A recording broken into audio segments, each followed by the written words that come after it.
Jericho Na was ye cursed. epai na yo oyo moto baloba mabe likolo ya fina yo. Balobi boyela ngai sani oyo bosalela nanu te botia mungwa. Eza na moko akufaki na croix ezalaki mpo na yo.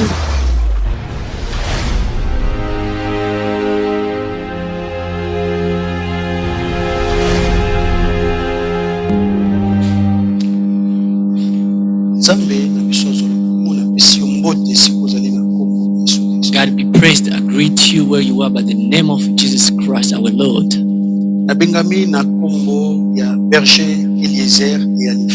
I'm the shepherd Eliezer et Alefredi.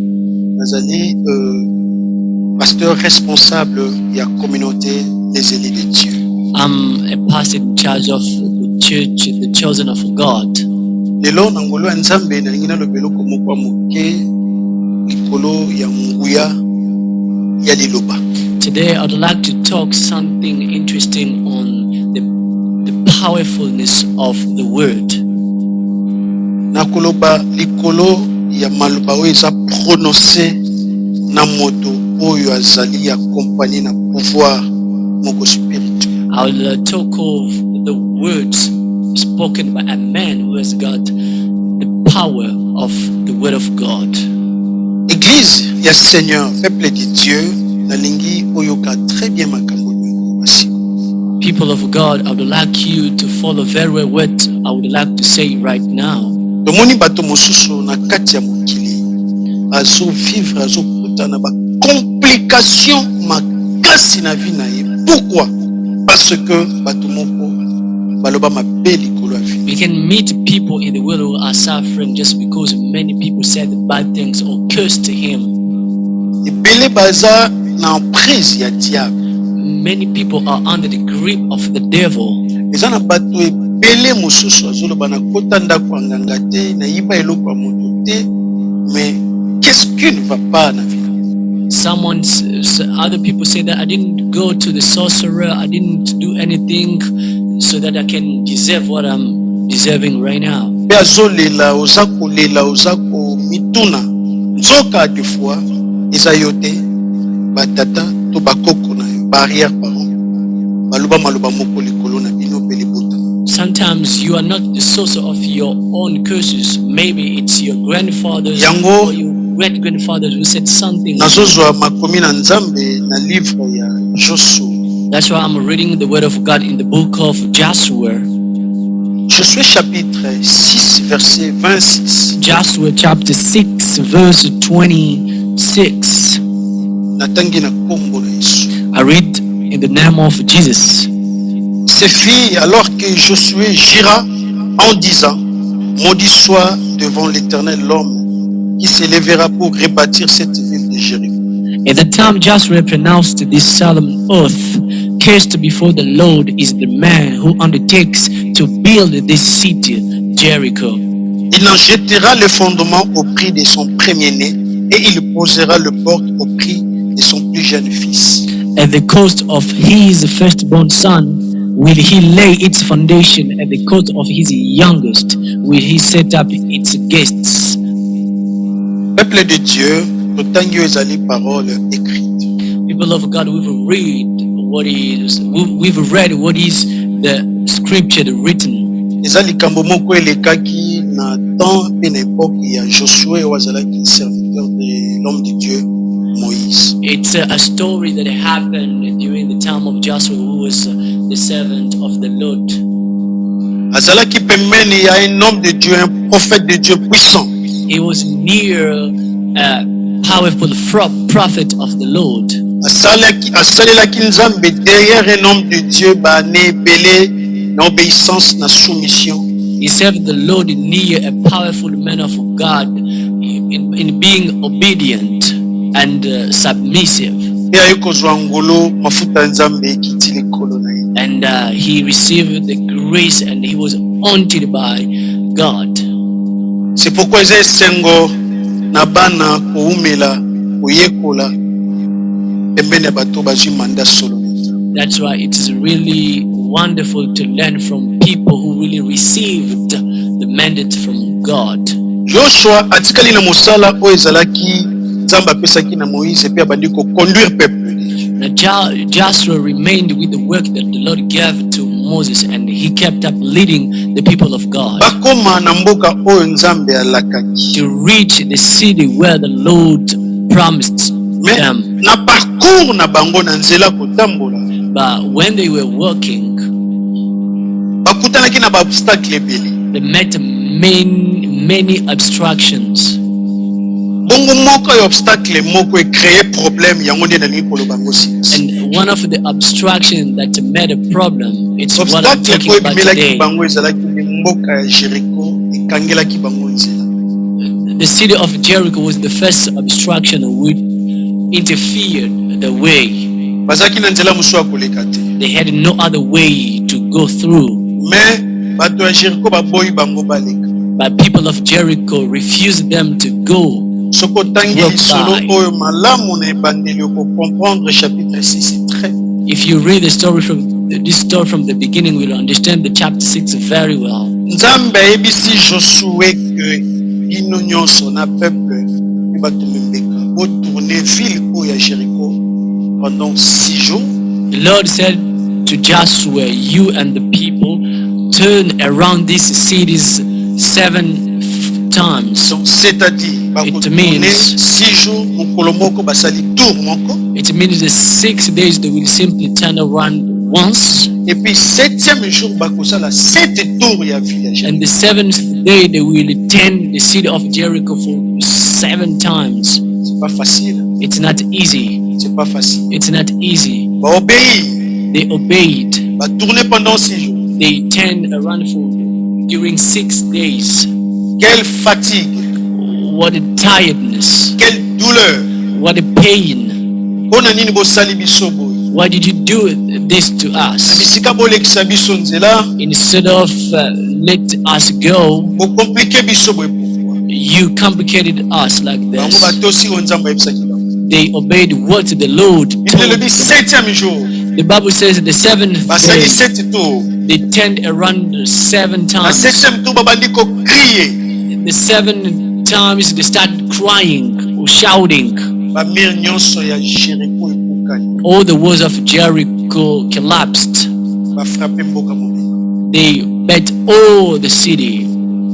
Soko otangi Bible okokomprendre lisolo. If you read the Bible, you will understand the story very well. Nde bisika Joshua zwi maloba. And at the moment Joshua starts speaking, Alobi yo Jericho. he said, you Jericho, Yo mboka o Jericho. it's this city of Jericho. Naza koloba sikoyo. I'm saying right now, Nalobi likolo ya mabele ya mboka. I'm talking on this earth of this city. Ekotongama lisusu te mboka. It will no longer be rebuilt. Moto nyonso akoya po atonga mboka o. The one who will come to rebuild this Moto city, nyonso akoya po atelemisa mboko ezonga na vie. anybody who comes to rebuild this city, to revive it, Ntango akobanda kotonga mboka kotia bafondation, when he tries to lay its foundation, mwana ne ya liboso ifo akufa. his firstborn son will die.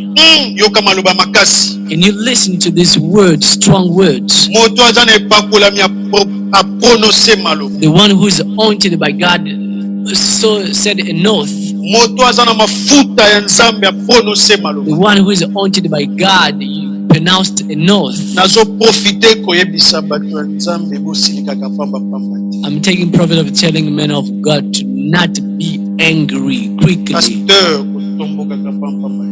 Minister, do not get angry every single time. Mwana na Nzambe avant oloba balola lolemo na opesa. A son of God, before you speak, you should turn your tongue 7 times. Joshua alobi moto akoya kotia fondation mwana na liboso akokufa. Joshua said the one who will lay its first foundation, his firstborn son will die. Pe soki mwana na ye akufi akontinue kaka mosala, And if his firstborn child dies and he keeps on working, ntango akobanda kotia bamire soki akomi na baporte, when he starts building walls and arriving at the level of doors, mwana ne asuka. his youngest child will die. Joshua alobi maloba pe bazwi nzela baleki batiki. Joshua pronounced and then they went by. Sima ya baane ebele, After many years, sima meme ya basiècle, After many centuries, moto moko aye na etandi oyo a man came to the city. aye na mabele oyo balakela He said he came to this cursed portion of land. aye alobi nga nazotonga awa. He said, I'm going to build here. 1 Roi chapitre 16. 1 King chapter 16. 1 Roi chapitre 16 moto aye 1 kwatonga. King chapter 16. This man came to build the city. Landa ngai très bien mon frère. Follow me very well, my brother. À verset 34. On verse chapter 34. 1 Roi chapitre 16 verset 34. 1 Kings chapter 16 verse 34. Bible ezoloba dès son temps Hiel de Bethel bâtit Jéricho. In Ahab's time, Hiel of Bethel rebuilt Jericho. Il la jeta le fondement au prix d'Abraham, son premier-né, He laid its foundation at the cost of his firstborn son Abiram, et il en posa le porte au prix de Ségou, son plus jeune fils. and he set up its gates at the cost of his youngest son Segub, Selon la parole que l'Éternel avait dit par Josué, fils de Nun. in accordance with the word of the Lord spoken by Joshua, son of Nun. Est-ce que vous l'entendez très bien? Do you follow me very well? Hiel auti Bethel aye na Jéricho. Hiel was from Bethel and he came to Jericho. Aye po atonga mboka. He came to rebuild that Bible city. lobi tango abandi kotia ba fondation. The Bible said when he started, laying its foundation, Si bitima mwana liboso akufi. immediately his firstborn son died. Baleli mwana, They cried over the child. basali matanga ya mwana, They made everything the morning. baenterre mwana, They buried the son, the child. basilisi matanga. They ended up everything. Je ne sais pas si bazwaki repos, I don't know whether they rested or not. mwa stand by yoke. A little rest. Après quelque temps ba continuer musala. After a while, they kept on working. Tango akomi kotia ba porte, When he started laying those, mwana ne asuka. his youngest son died. Bible lobi, The Bible says bana wana mibale bakufi kolandisa maloba oyo Joshua aloba. those two children died in accordance with the word spoken by Joshua. Joshua akenda, Joshua went. Joshua akufa. Joshua died. Me maloba etikala likolo ya mboka wana. But the word remained on that city. Nini vraiment en réalité elataki liloba wana. What was in that word? Mon frère, ma soeur, My brother, my sister, diable peut aza imitateur. the devil is also an imitator.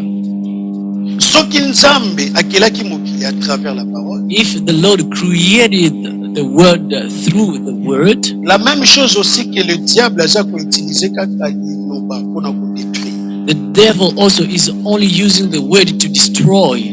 Combien de personnes lelo bazwa koza komona ye azotambola me azali animé na puissance ya molili badémon oyo baza koopere na ordre ye azopesa na nzela maloba. How many people can we see today walking, but he has got many bad spirits of the devil that he is operating with to destroy other people's life? Tanga Bible malamu. Read the Bible very well. Tango Jésus azali kobikisa fu ya Gadara. When Jesus is healing Gadar, Milimo mabe na kati babandi koganga pe koloba. bad spirits in that crazy man of Dagar started speaking. Balobi Yesu mwana na Nzambe na likolo. He said, Jesus Christ from heaven, Mpona nini oyo kotungisa biso avant tango? why did you come to trouble us before time? Soko kobenga na biso, If you will cast us away, kobenga na biso musika ya mbokolo. don't cast us away from this village. Kobenga na biso musika ya vilo yo. Don't cast us away from this village. Kobenga na biso musika ya famille yo te. Don't cast us away from this family. Olingi tozala musika ya lupango yo te. We don't want to be far from this compound. Babandaki kosepela po mboka wana bango bandaki koopere très bien. They were happy because they could operate very well in that city. Mon frère, ma soeur, My brother and nalingi sister, oyoka moto ya nzambe malamu. I would like you to listen to the man of God Nalingi very well. kopesa o litatoli moko ekosunga. I'd like to give you a testimony that is going to help you. Nayebaki libota moko na Kinshasa. I knew a family in Kinshasa. Famille oyo baza na basi kitoko. This family has beautiful women, Mais vie ya souffrance. but they're leading a bad life, a miserable life. Esika bandai kofanda soki mbula ebeti fi bapepa mai na lopango même pendant 5 jours bango bapepaka mai. Where they were when it's rained, they used to bring out water for 5 days. Moko ya jeune fille azaki na lopango wana na famille wana azwi libala, azwi mobali kitoko. And one of the women in that family got married with a rich man. Libota esepeli mwasi ake na libala, mobali aza na kozwi. And then the family rejoiced because their children had a rich man. Sima mikolo mobali asali accident, akatani moto, akufisi. And after some days, the man had an accident and he was beheaded. Famille mobali balobi lokolo boti te zonga epai na bino azongi pa na bango azongi libi ya pasi. And then the bereaved family said, go back. Via souffrance na kati ya famille. And then the family restarted this miserable life. Sima ya mikolo mosusu mwana mwasi oyo mobali mosusu alingi mpona kobala. And after some days, another man came to love that woman, to get married, to marry her. The first marriage was destroyed, but the second followed only her. And then he was married, he was brought to the husband's house.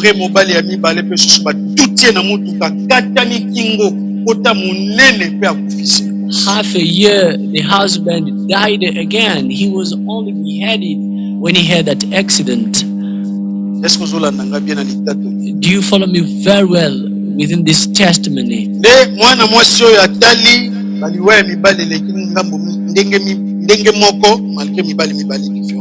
then the woman could see how his two husbands died with the same curses or with the same accident.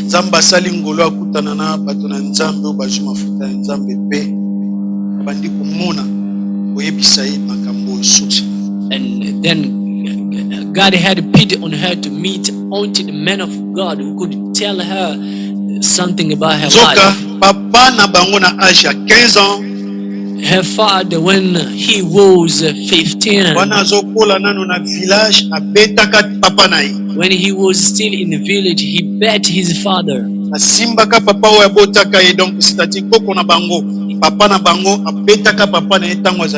Then his father bet his grandfather when he was still 15. Papa alobi yo lokolo beti ngai mwana na ngai beti ngai kwesinga na miso ya bato. And the father said, as you bet me in front of people, vina yo mobimba uko souffrir. You will suffer in your whole entire life. Uko souffrir. You will suffer. Uko bota bana na souffrance. You will bring up your children in suffering. Be mutu nyonso akoya kosunga yo. And everyone will come to help you. Akoya pe kosunga tabana na yo. The one will come even to help your children. Akukufa. He will die. Koko oya lobile mwana na yepo abeta kiye. The grandfather spoke word to his son who bet him. And after some days he died. He left his son. And then the child left the village to kill. He looked for a wife and started giving birth in a miserable life. And he got old. He was no longer strong. Or words that were pronounced when he was still 15 was on him and on his children. And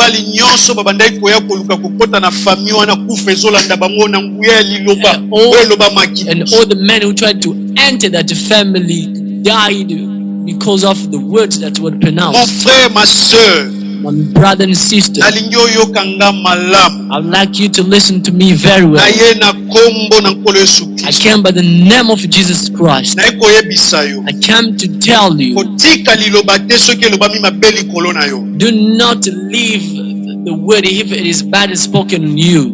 Keba na liloba. Pay attention to the word. Moto oya Yel de Bethel akufeli bana mibale sanki ayeba maloba moko elobama na esika wa. Hiel of Bethel he lost his children without knowing words pronounced on that city. Ndeko na ngai. My brother, Mboka o Jericho ezaki na problème. this city Jericho had a problem. Gloire à Dieu. God be blessed. Dans 2 Rois chapitre 2 verset 18 à 19. In 2 Kings,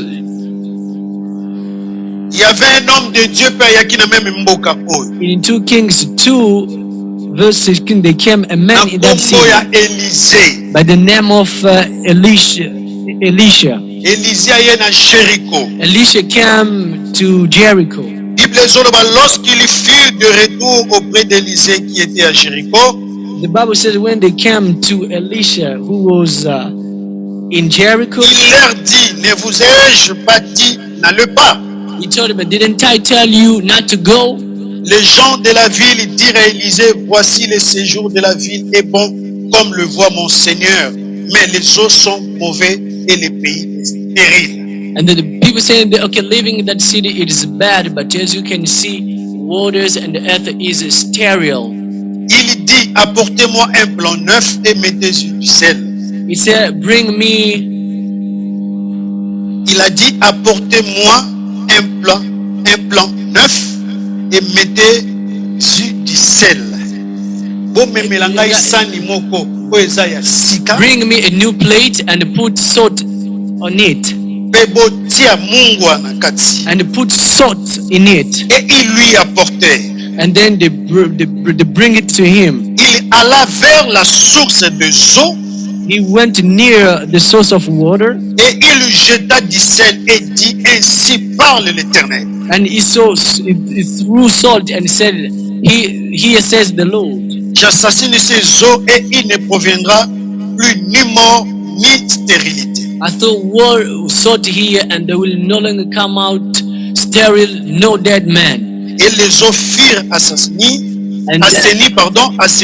jusqu'à ce jour selon la parole qu'Élisée avait prononcée. And then the waters became pure according to the word of Elisha pronounced. Moto na nzamba ye na Jericho. The men of God came to Jericho. Bato ya Jericho balobi na ye komona mboka ngo boye ezali nango malamu me mai ezali mabe pe mabele ya mboka oyo eza mabe. People said to him that seeing this city is very good, but its water it's not pure and its earth is sterile. Wana ba mesana ki kofana na Jericho quelque chose mabe na yango. And those people used to live in Jericho, be its badness. Il y a des gens qui s'habituent na bango quelque soit maloba ya mabe ya bondoki ekanga bango bafanda bandima yango. Tu dois souffrir mon frère. There are people who are used to live in miserable when the bad words were pronounced on them. Nalobi gloire à Dieu pour ba sosola ki pe ba poussane pa ya moto na nzambe. I said God be praised because they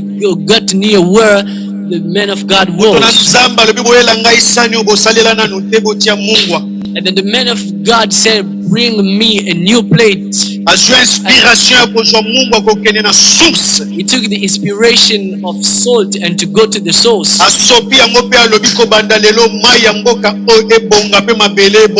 He threw salt in water and he said, from now let this water become pure and the earth be fertile.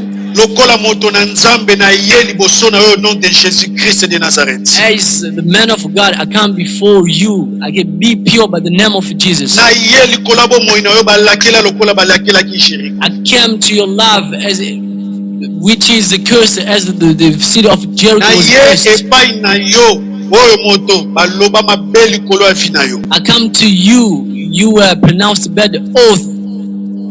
Nazo sukisa pona koloba boy. I'm finishing by saying this. Ephésiens chapitre 2. Ephesians chapter 2. Ephésiens chapitre 2. Ephesians chapter 2. Verset 14. in verse 14. Colossiens, pardon. Faut total en Colossiens. In Colossians. Merci. Colossiens chapitre 2. Colossians chapter 2. Merci Saint-Esprit. Chapter 2. Verset 14. Verse 14. Il a effacé l'acte dont les ordonnances nous condamnaient et qui subsistait contre nous. Et il a éliminé en les clouant à la croix. Having cancelled the written code with its regulations that was against us and that stood opposed to us. You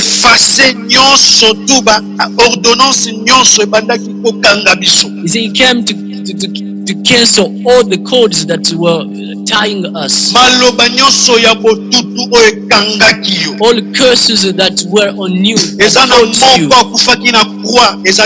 One person died for you on the cross. I'm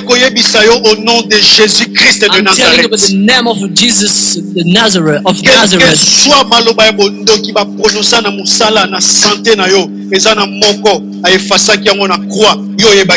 All your curses that were pronounced by your family, there is a person who died for it on the cross.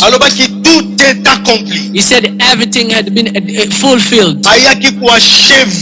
He came to fulfill. My brother and sister. Elisha came to Jericho. But he didn't really bring the right solution. Pourquoi? Parce que c'était l'ancienne alliance. Because it was the Old Testament. C'est pourquoi Jean-Baptiste dans le désert a crié. That's why John Baptist in the desert cried. Voici l'agneau de Dieu. He said, "This is the Lamb of God."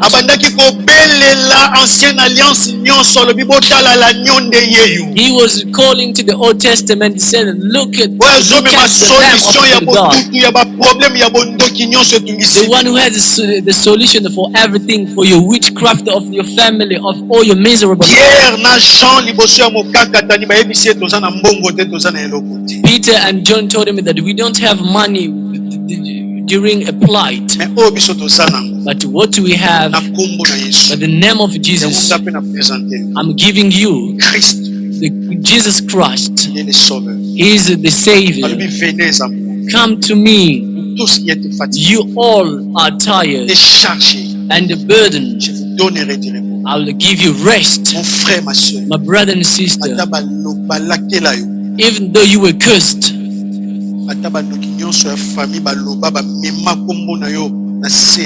even though sorcerers of your family spoke and brought your name in the sea, if you give your life to Jesus, all the words pronounced by sorcerers will fall down because Jesus Christ went up.